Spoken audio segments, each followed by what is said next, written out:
Darren checks out the electric all-terrain skateboards from eGlide in Santa Monica. This segment is brought to you by Crash Plan. So the AT boards, because they can ride them anywhere, they've taken over.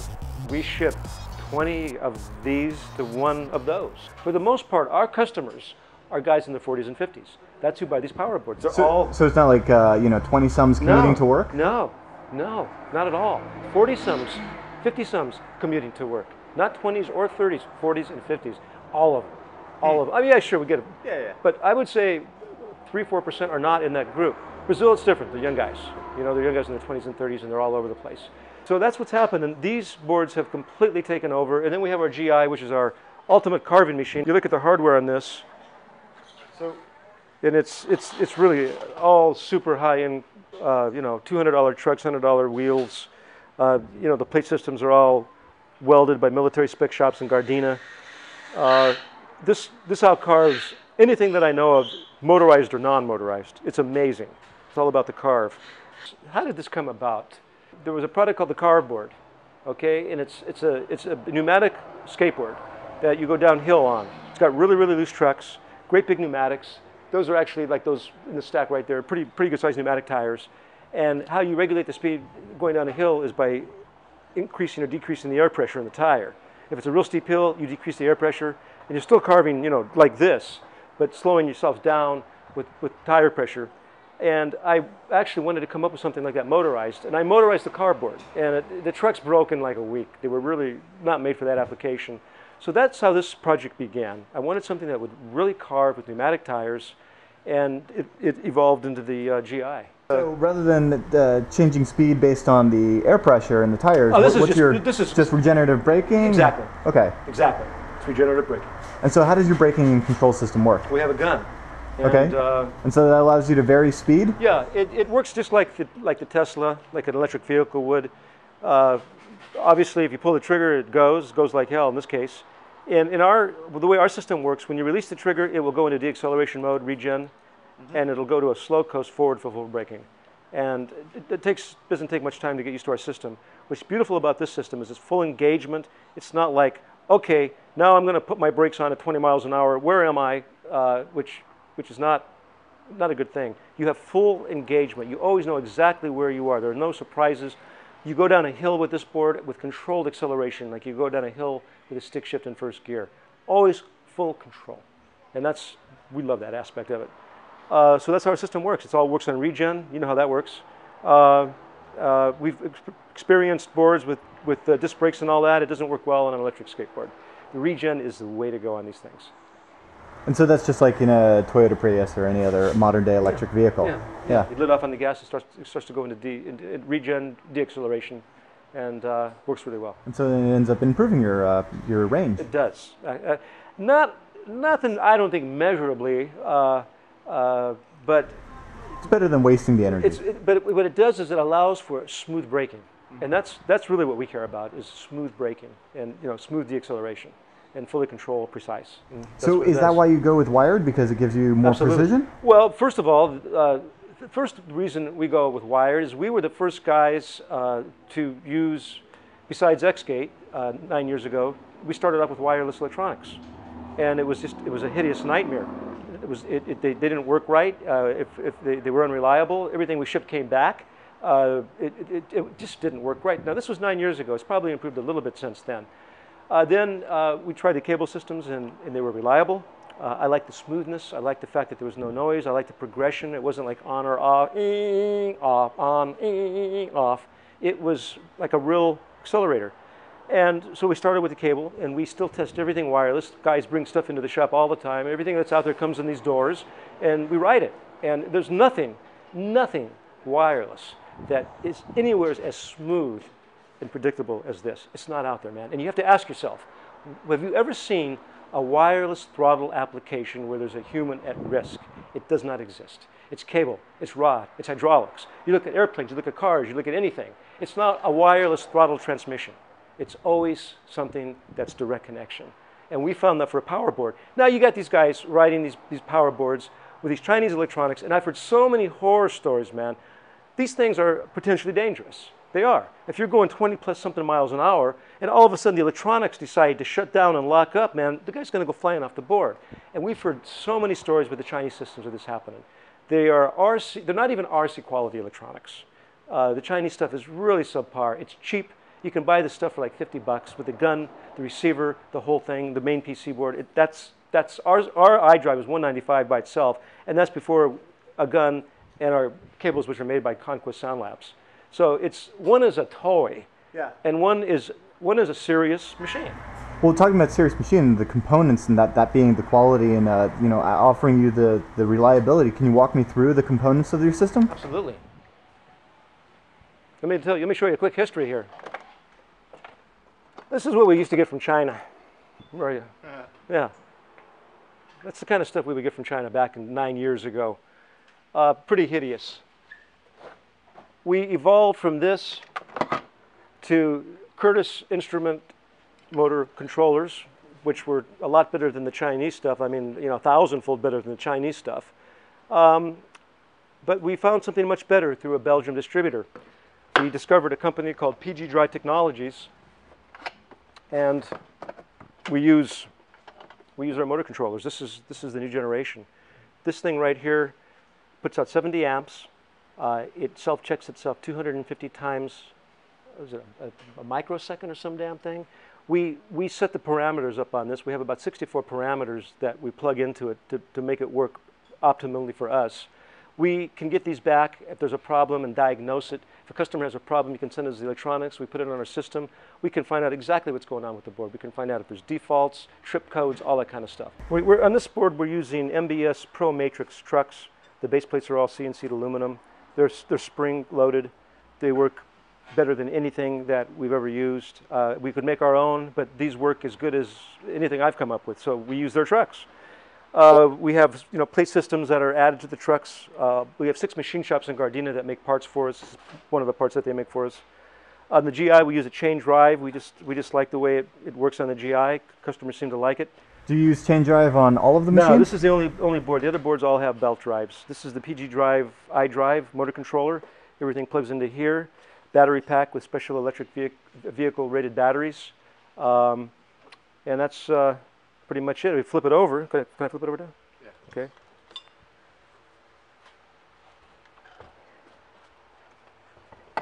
And now what we've done on this board is we put the motor in the back so we can bring the deck absolutely as low to the ground as we can, for the lowest center of gravity possible. And so you want why do you want the board low CG, low to the ground? Handling, carving. It handles better. It's like a sports car. You take an SUV, you take a sports car. The lower to the ground, the better it handles. You take the Tesla, all the batteries in the bottom of the car. It outhandles anything on the road because the center of gravity is so low. So we've done that. We're using the smallest pneumatic tire that I found, and it happens to be a really cool street slick made by Kinda. We use MBS aluminum wheels, and that's the ultimate carving machine right there. Is there what are the pros and cons of belt versus chain? Well, the biggest pro for belt is quietness, as far as I'm concerned.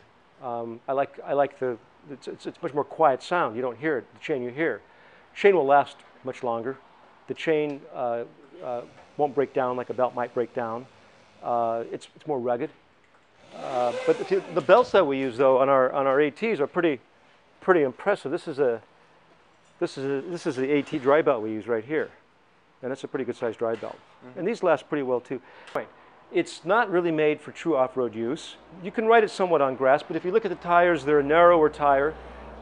This board, you wouldn't want to take it in dirt and beat it up. The motor's more open in the back. It is a smooth surface concrete carver. That's what the GI is. You can use it for commuting on concrete, on asphalt, and things like that, but you don't want to take it off-road. You don't want to take it dirty, dusty places like that any more than you would a Ferrari. It's just a high-end board with quality componentry, and it belongs on the concrete and the asphalt. This board has a range of 15 plus miles, as opposed to 8 to 10 for the GI. This board has much larger tires. It's suitable for riding on virtually any surface except for soft sand. It has about the same amount of speed and torque as the GI, but it's more usable because you can transition from concrete to grass to hard packed sand to dirt to gravel and just blast off. You don't have to worry about it. You can go over any surface with this. You have the clearance. It's a simple board. It's very easy to work on. You can change out a tire in minutes. You can change a motor in minutes. You can change a battery pack in minutes. It's a very simple board, designed to be reliable and service very easily if need be, whereas the GI isn't exactly quite that. And the guys just like the aluminum board, the aluminum deck. It has spring. It has a place to put your foot in the back and a place to put your foot in the front to brace yourself for the extreme acceleration this board produces. And this board will spin that rear tire, if you give it full throttle from a standing start on concrete, it'll spin that rear tire on concrete for about 10 feet. Well, how did the deck come about? Because that's pretty unique. Yeah, it really is. I wanted to come up with a deck with a drop deck, and actually the first designs we had a plate system. We had a deck just shaped like this with another plate that bolted on with spacers. So we could actually raise and lower the deck and angle the front or the rear end. And we played with that, man, and screwed around with that. And this is what really happened is we have these guys in Gardena that can make amazing stuff. They can do amazing stuff. So these decks are laser cut, and we have an artist out there. He's a hydraulic press artist, I'll call him, and he presses these into shape for us. And it just came out simple.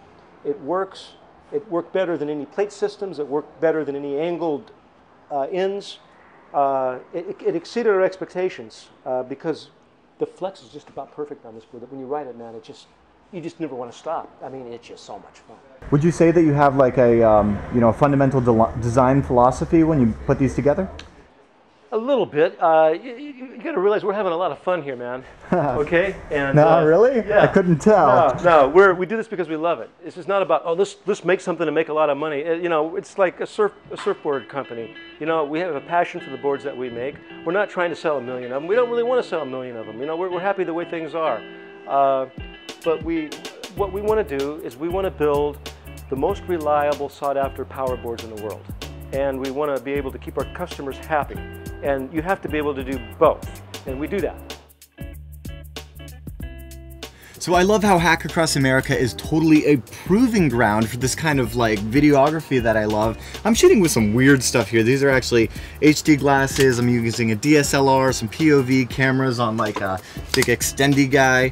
And one of the things that I'm doing this whole time is collecting so many assets. So it's really important for me to be, serious about my backups. And I actually got very serious about my backups a couple of years ago when I switched over to our latest sponsor, CrashPlan. I can't tell you how excited I am that these guys are directly supporting Hak5 now, because I've been using it for years. I have terabytes up in their cloud. And so I wanted to talk about their client, because here's the beauty, right? Their service, their cloud service is amazing, but it pales in comparison to the cross-platform client that you can use for free to do so many cool things. Windows, Mac, Linux, and Solaris. So already you can see why I love it. But not just that, check this out. If I go over to my backups here, you can see that I've chosen my different files. And one of the things that I do is I actually choose my SD cards. So as soon as I put my SD card in my laptop, it starts backing up continuously those files, which is great because it makes the process a breeze to take all the cards out of my cameras, just pop them on here, and it starts backing it up. But where does it back it up? Obviously, it's a cloud service, right? So they do back up over the internet to their secure facility. But what's so cool is if you go under destinations, and I love this about them, not only can you back up to the cloud, but you can back up to other computers that are running the CrashPlan software. And they make it really simple. They give you like a code, and then you take that code from one computer, put it on another, vice versa, and they back up to each other. So you don't have to think about like IP addresses and port forwarding and rsync and all of those other things, which I love, as well as the external folders. So what I do is I actually back up to an external hard drive because, while I am going to hackerspaces that have a lot of bandwidth, from time to time, in between, I really want to make sure that everything is on the same page, and so I just use a couple of external hard drives for that. And then, finally, you can choose different folders. That's what I'm doing here, and different computers even. So I use a family plan. So I have like 5 computers all using CrashPlan. It makes it really easy for me to just kind of like sync everything between each other. The other cool stuff that I'm really stoked about is under settings, you can actually set it up so that it will tweet you or email you alerts about backups, which is really cool if you want to get nitty gritty. But my favorite under settings is the security, because here's the thing, right? These guys did it right. 448-bit blowfish. That's the open cipher standard by Bruce Schneier that allow you to secure your stuff before it goes up in the cloud, and they don't just store your key in the cloud too. What's beautiful is you can come up with your own custom key using their software. You can either import a key, you can generate a key, you can set one up with a passphrase, and then you can export that key. I export my key into a TrueCrypt volume that I keep on a thumb drive. So yes, I love that there's actual security in this from the get-go. So here's the thing. That starts at $59.99 a year for unlimited backups. Like truly, I've got terabytes up there. But they're giving us the hookup because they believe in Hak5, Hack Across America, and they want to hook you guys up. So all throughout July, all you have to do is go to crashplan.com/hackitup, because it's never too soon to start backing it up. It comes out to like less than $4 a month. So I've been using it for years. I truly encourage you guys to check it out. Even just get the free software right now and start yourself some backups, and then you'll probably love it. So when you do, go to crashplan.com/hackitup. We thank them again for their support of Hak5 and Hack Across America. It is time for the Technolust photo of the week, and this one comes from Jason. He sends us this photo and says, here's a picture of my setup while deployed in Afghanistan. There's always the saying, support your troops, but know that the nerd troops are supporting you. It's hard to see, but there's just about everything from the Hak5 shop on the table, with the addition of a few extras like the Raspberry Pi and the Nexus 7. And of course, I do have to say thank you so much for your service. I'm a military brat and I really appreciate everything that you guys do. And of course, support your troops, especially the nerd troops. Now you can send your photos over to feedback@hak5.org with the subject line Technolust if you want us to show your pictures next week.